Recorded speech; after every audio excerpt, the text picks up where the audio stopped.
श्री वारा पुराण 177वां अध्याय। शाम को शाप लगना और उनका सूर्याधान व्रत। भगवान वारा कहते हैं, शुभांगी, अब मैं श्री कृष्ण की कथा का वह अद्भुत प्रसंग कहता हूँ जो द्वारकापुरी में घटित हुआ था। साथ ही शाम के शाप की बात भी सुनो। एक बार जब भगवान सानंद द्वारका में विराजमान थे तो नारद मुनि वहां पधारे। श्री भगवान ने उन्हें आसन, अर्घ, पाद्य, मधुपर्क एवं गो समर्पण किए। तदंतर मुनि ने उन्हें यह सूचना दी कि मैं आपसे एकांत में कुछ कहना चाहता हूँ। और एकांत में उन्होंने कहा, प्रभु, आपका नवयुवक पुत्र शाम बड़ा वागंबी, रूपवान, परम सुंदर और देवताओं में भी आदर पाने वाला है। देवेश्वर, आपकी देव तुल्य हजारों स्त्रियां भी उसको देखकर शुद्ध हो जाती हैं। आप शाम को और उन देवियों को यहाँ बुलाकर परीक्षा करके वस्तुतः शोभ है या नहीं।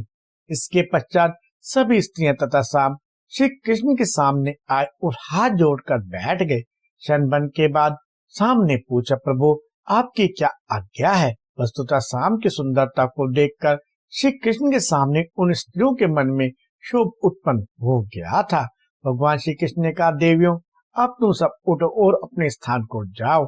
श्री कृष्ण की आज्ञा पाकर वे देवियां अपने अपने स्थान को चली गई, पर शाम वहीं बैठे रहे। उनके शरीर में कपकपी बंध रही थी। श्री कृष्ण ने कहा, नारद जी, स्त्रियों का स्वभाव बड़ा ही विलक्षण है। नारद जी ने कहा, प्रभु, इनकी इस प्रवृत्ति से सत्यलोक में भी आपकी निंदा हो रही है, अतः अब शाम का परित्याग करना ही उचित है। भगवान, संसार में आपकी तुलना करने वाला दूसरा कौन पुरुष है, आप इसे कर सकते हैं। वसुंधरे, नारद के इस कथन पर श्री कृष्ण ने सांप को रूपहीन होने का शाप दे दिया, जिससे सांप के शरीर में कुष्ठ रोग हो गया और उनके शरीर से दुर्गंध युक्त रक्त गिरने लगा। अब उनका शरीर ऐसे दिखाई पड़ने लगा मानो कोई छिन्न भिन्न अंग वाला पशु हो।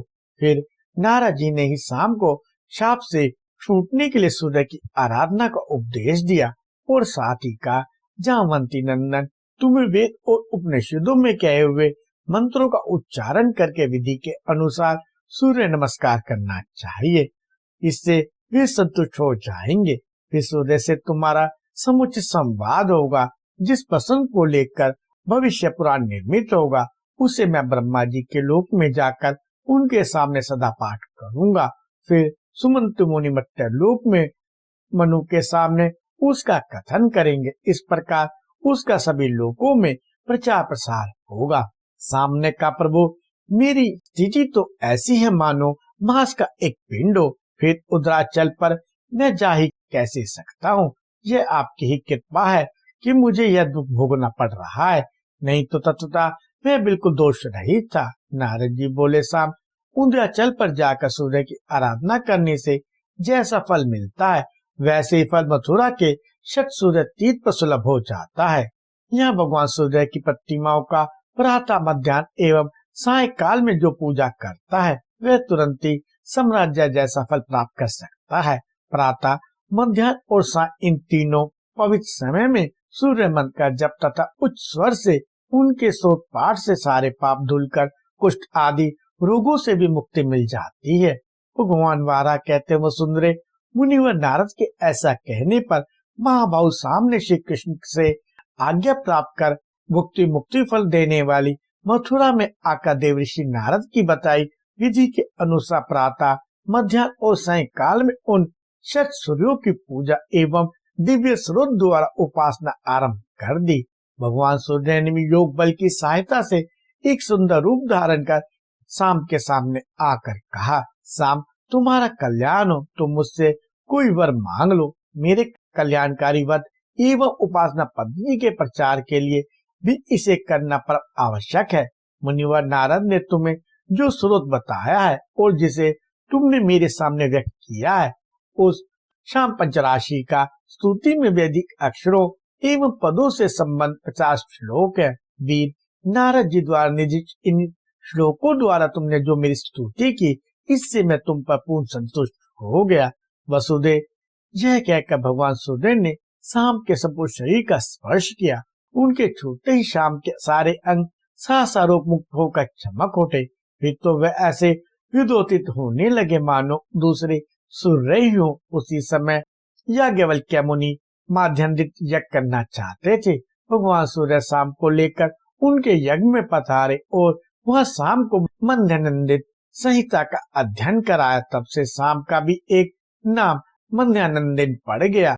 वैकुंठ क्षेत्र के पश्चिम भाग में यह यज्ञ संपन्न हुआ था, अतः उस स्थान को मध्यानंदनीय तीर्थ कहते हैं। वहाँ स्नान एवं दर्शन करने के प्रभाव से मानव समस्त पापों से मुक्त हो जाता है। शाम के प्रश्न करने पर सूर्य ने जो प्रवचन किया, वही प्रसंग भविष्य पुराण के नाम से विख्यात पुराण बन गया।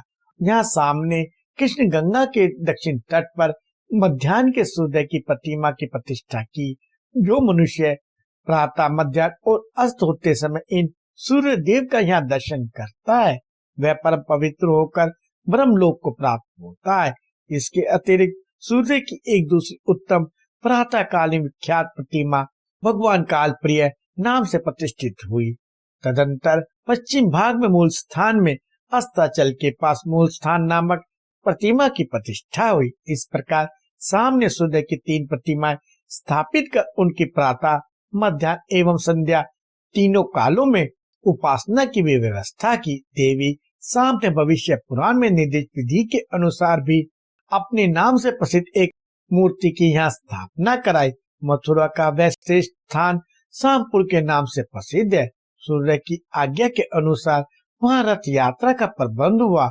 माघ मास की सप्तमी तिथि के दिन जो संपूर्ण राग द्वेष आदि द्वंद्वों से मुक्त मानव उस दिव्य स्थान में रथ यात्रा की व्यवस्था करते हैं, वे सूर्य मंडल का भेदन कर परम पद प्राप्त करते हैं। देवी शाम के शाप का यह प्रसंग मैंने तुम्हें बतलाया। इसके श्रवण से सभी पाप नष्ट हो जाते हैं।